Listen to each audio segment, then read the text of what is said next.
Iya,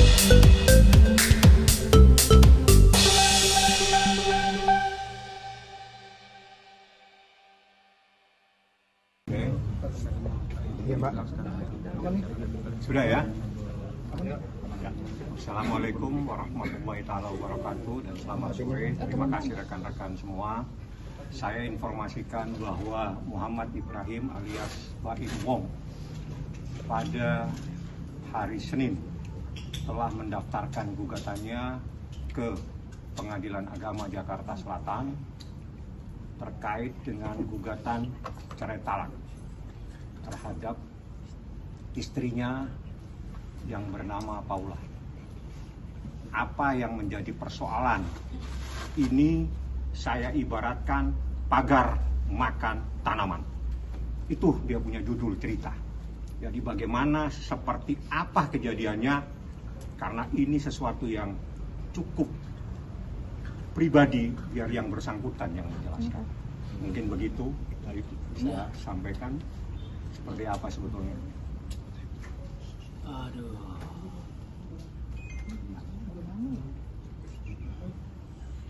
Saya sebenarnya nggak nyangka ya ada di momen ini. Saya itu sebenarnya menghindari. Maaf juga buat wartawan semuanya, saya kan nggak pernah menjawab.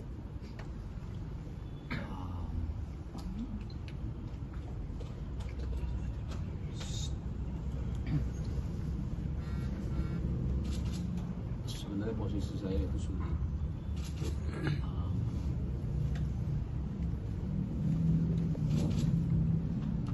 Saya memang bisa dibilang dikhianati sama dua orang rekan saya, dari pihak perempuan sama laki-laki. Yang laki-lakinya itu adalah teman baik saya sendiri.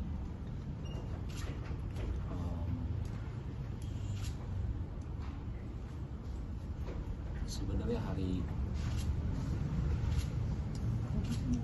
pas kejadian itu, hari pertama saya itu sudah memaafkan, tapi pakai caranya saya ya. Dan saya nggak nyangkanya ketika saya mengetahui ada telepon laki-laki itu diganti sama pihak wanita dengan nama laki-laki. Ya kalian semua juga laki-laki ya. Ketika ada di posisi itu, berat sekali untuk memaafkan. Karena maaf, saya tidak tahu mereka itu ngapain.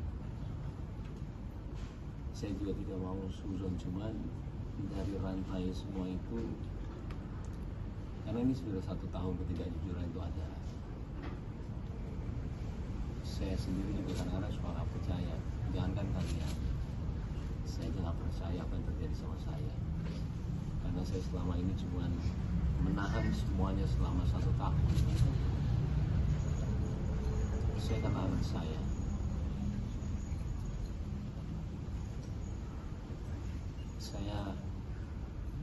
kalau udah bicara anak, terus salah. Apapun yang kalian mau bicara mengenai saya nggak ada masalah sama sekali. Saya tahan semuanya selama berita itu ada ya. Mau saya dibilang pelit, mau saya dibilang beda-beda sama orang lain, mau apapun itu saya nggak apa-apa. Saya cuma mikirin anak saya doang. Saya nggak mau mereka itu tahu masalah ini. Cuma sama kesini itu semua ketidakjujuran itu ada terus, dan tambah saya yang nggak ini sendiri ya, maksudnya nggak percaya. Saya mau menyelesaikan secara baik-baik, cuma nggak bisa. Kalaupun saya maaf banget ya, kalaupun saya bicara yang mencari panggung, itu adalah momen saya ketika kejadian itu ada. Saya kasih tahu ini sama kalian semua. Saya mungkin dipuja-puja sama semua orang ya. Apalagi kalian ada yang bilang juga kalau saya tidak setuju kalau dia itu pakai hijab. Maka saya mau dia pakai hijab. Pakainya hijabnya itu berbarengan bulannya dengan permasalahan ini. Saya itu juga cuma berdoa mudah-mudahan dapat hidayah, mudah-mudahan dikasih jalan yang benar, itu aja. Saya nggak mau ada dendam sama dia sebenarnya.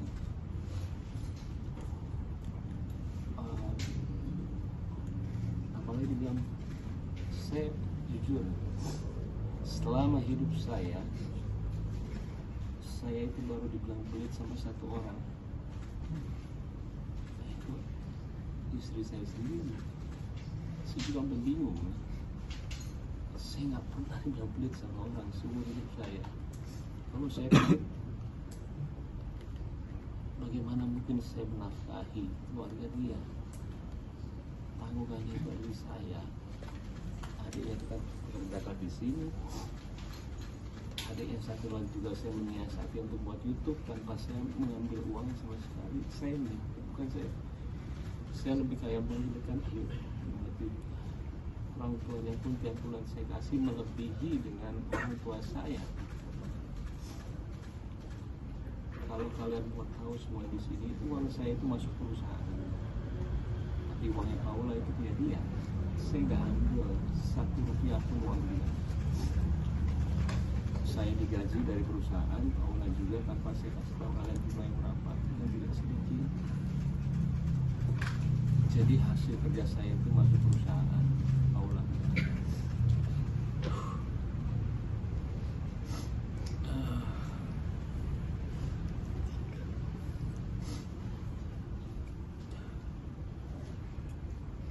Dan sebenarnya saya juga bingung ketika pembicaraan, maaf banget, harta gunung ini itu ada sebelum kita perceraian. Itu kadang saya juga menanyakan, mengapa membicarakan harta gunung ini? Kita belum cerai. Saya itu nggak pernah ngecek handphone istri saya karena saya sangat percaya sama dia. Sekalipun saya nggak pernah. Ketika ada berita itu ada yang datangnya dari asisten pribadinya, saya nggak ngecek ya, maaf. Ini kasih lihat saya. Terus saya mau ngomong apa? Saya nggak akan jabarin di sini semuanya. Saya ke keluarga saya tanya harus gimana, begini. Mereka bilang selesaikan. Dan juga saya nanya sama ayah saya, satu kunci kehidupan saya dalam kehidupan, saya selalu menanyakan orang tua saya. Putusan dia adalah putusan saya. Kalau saya udah nggak ada, ayah saya bilang selesaikan. Mau bukti apa lagi Pak itu? Akhirnya saya datang ke dia. Jadi kalau bilang ini semuanya tiba-tiba, enggak. Saya waktu itu udah nggak kuat juga, tapi bukan masalah ini ya, jadi masalah sifat. Saya datang ke orang tua dia dan saya udah bilang kalau saya itu sudah tidak bisa. Tapi akhirnya saya coba lagi, saya bilang sama dia terakhir.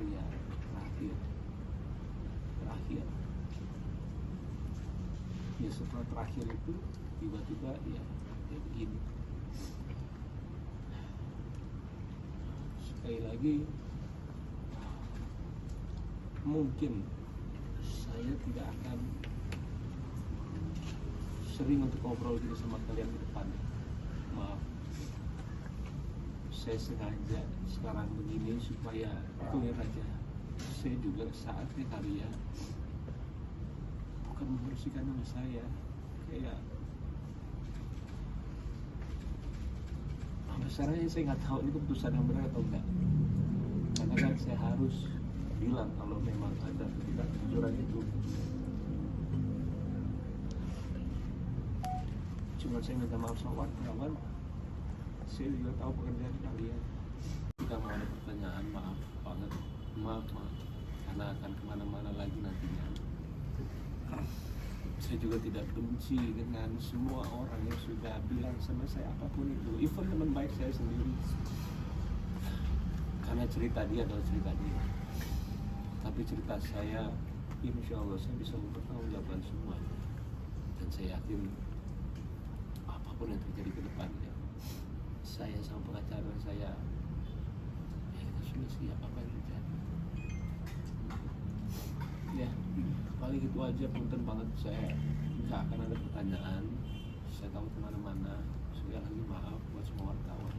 Ya, udah itu aja sih. Bang, tapi masih tinggal satu rumah nggak bang? Tidak ada besar. Sudah bisa rumah? Gimana bang? Anak-anak Sudah tahu kah? Udah seperti apa? Sebenarnya kalian tinggal lihat anak-anaknya sih. Saya itu orangnya tidak pernah berpura-pura dalam apapun ya. Nggak pernah sama sekali. Jadi tinggal lihat anaknya aja. Kalau saya kan kalau bicara sekarang gini, takutnya nanti rame lagi, apalagi. Jadi buat apa? Makanya saya takut. Makanya anak sering dibawa kerja segala macam. Iya, ada satu lagi waktu kemarin ada rame umroh kan bilang. Iya bang. Gimana bang? Saya juga kadang-kadang buat saya itu udah mau ngomong, cuma saya takut salah. Cuma saya juga bukan saya orang yang tidak mau dibilang klarifikasi, Pak.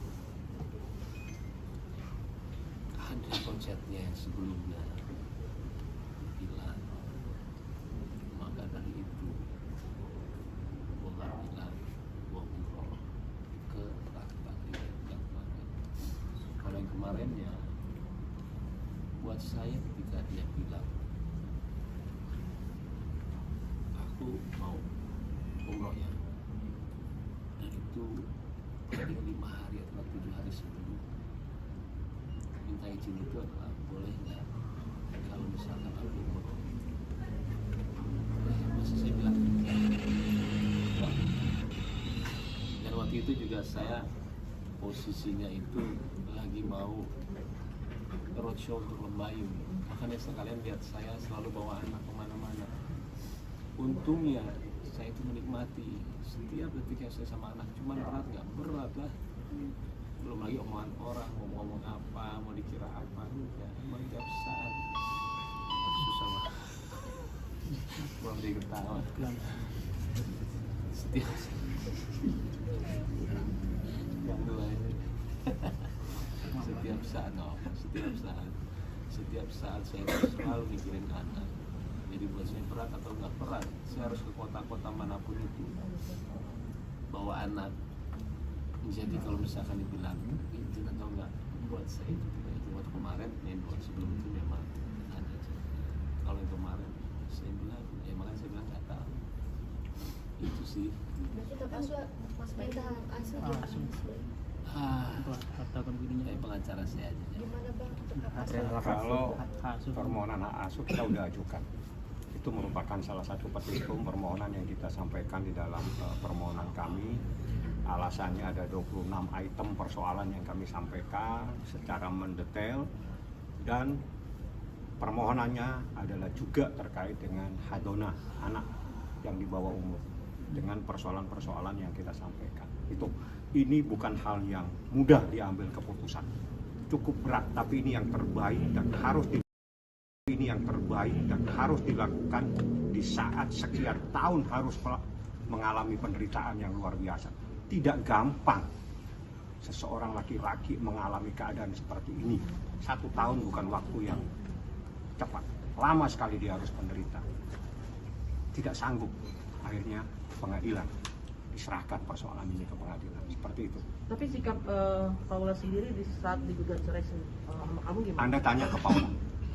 Mungkin ngobrol gitu sama Bang Fahmi, perselingkuhannya sejauh mana? Terus ada melanggar hukum pernikahan nggak sih bang? Itu otomatis Anda bisa tanya ke Humas. Yang jelas 26 item itu adalah hal-hal yang luar biasa, bahkan dengan ayat-ayat pun kita sampaikan.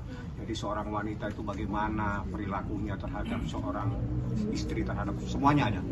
Dalil-dalilnya juga bukan hanya KUH, bukan hanya undang-undang perkawinan, termasuk kompilasi hukum Islam, termasuk ada beberapa hadis kita sampaikan. Bagaimana sikap seorang istri terhadap suaminya.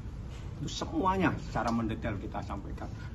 Detik kami sampaikan, kejadian tahun ini dan tahun-tahun kita sampaikan. Seperti itu. Ini hal yang berat, tapi ini yang harus Baim. Mas dilakukan. Baim, mungkin ada kaitannya dengan postingan Kak Baim yang dulu di Juni lalu. Dan jangan ganggu istri orang, itu ada kaitannya dengan hal ini. Jujur, Iya, jujur aja bang. Jujur lebih baik mas. Punten. saya yang tahu masalahnya dan keluarga yang tahu masalahnya. Kadang-kadang suka sakit hati melihat postingannya.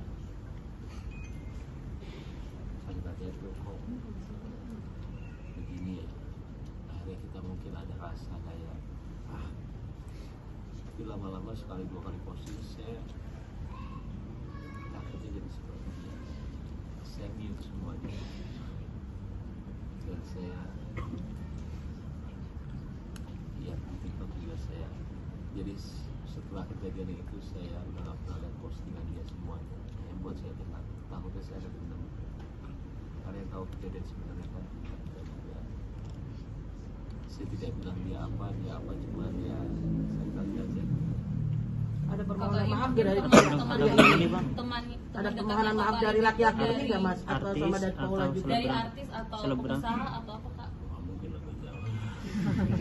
Ada permohonan maaf nggak dari mereka? Laki-laki itu nggak pernah datang ke sini lagi setelah itu. Pembelaannya apa bang Paula ketika ketahuan? Salah Ada satu aja. Paula. Kalau dari laki-laki Nggak mungkin membahas. bang ada pembelaannya atau klarifikasi? Tanya ke Paula, tanya siapa dia, tanya yang bersangkutan. Biar kita tidak menimbulkan fitnah, karena kalau ditanyakan ke Baim fitnah nanti jadinya. Jangan. Jadi biar dia menjawab apa yang dia tahu, apa yang dialami, bagaimana seorang suami seorang laki-laki 1 tahun menderita diem saja tanpa melakukan perlawanan apa-apa. Dan ini begitu melakukan perlawanan pengadilan yang diajukan, langsung diajukan ke pengadilan. Inilah Muhammad Ibrahim alias Baim. Berapa kesempatan Mau Kak tuh Baim? ada Iya kita bang, ini, Bang. berapa kesempatan mungkin? Kak Baim seperti apa kak? Saya kayak enak ngomong banyak. Banyak kejadian, cuma kita ambil yang intisarinya saja. Intisarinya pagar makan tanaman. Apa bang menjadi titik bang puncak untuk akhirnya Iya, titik berani akhir. speak up dan berani mengambil tindakan ini bang? Jadi kalian ini baru tahu kecewa. Saya nggak cerita, dia tahu, bapaknya ini baru tahu. Keluarga saya udah tahu semua, orang-orang sini udah tahu semua. Suster udah tahu semua. Jadi saya kalian cuma 100% cuma tahu 17,5%. Saya nggak mau cerita. Ya kita lihat aja nanti perkembangannya seperti apa. Ya sudah. Tapi kenapa akhirnya Mas Baim yang memilih keluar dari rumah? Pertanyaan bagus tuh. Itu dia. Pertanyaan bagus banget. Saya pun juga menanyakan hal yang sama. Tapi saya nggak akan cerita detailnya. Takutnya pro kontra. Tapi saya mengalah. Dan saya sempat menidurkan anak. Jadi saya selalu mendengarkan orang yang jadi kepala sekolahnya piano bilang kalau saya itu tidak boleh melihatkan berpisah sama anak-anak sampai 8 tahun. 1 bulan itu saya tidurin anak mungkin jam 9, jam 10 saya nungguin dia tidur, saya keluar. Sebulan penuh saya begitu. Sampai ada satu yang saya nggak bisa cerita, saya lihat dia, saya tidak mau lagi. Saya bilang sama dia, saya nggak mau komunikasi lagi, saya nggak mau ini, nggak mau. Buat saya sudah selesai. Berarti Bang, berarti bulan Bapak kapan Dian Bang untuk saling keluar dari rumah memblokir mungkin? nomor dengan Kak Paula dan saling memblokir nomor dengan Kak Paula sampai saat ini. Berarti per bulan kapan Bang Kabaim untuk keluar dari rumah? Oke, ini pertanyaan ke kemana-mana. Saya nggak mau. Tadi udah perjanjian, tadi pertanyaannya saya jawab. Yang penting saya udah bisa jawab ya. Terima kasih wartawan. Ya. Wajib datang untuk sidang karena berdasarkan Undang-Undang Peradilan Agama, berdasarkan surat edaran Mahkamah Agung tentang mediasi, wajib dihadirkan pihak prinsipal, baik perkara cerai maupun perkara yang lain. Jadi insya Allah dia hadir, siap. Itu berjuang demi anak ya Bang. Dia mempersiapkan diri sehingga mimpi buruk ya, artinya harus datang ke pengadilan yang tidak pernah diinginkan, gimana? Saya maaf ya, saya sekarang itu sebenarnya sudah siap. Apapun itu yang terjadi, sudah apapun itu. Jadi saya percaya. Yuk. Terima kasih. Mas Baim.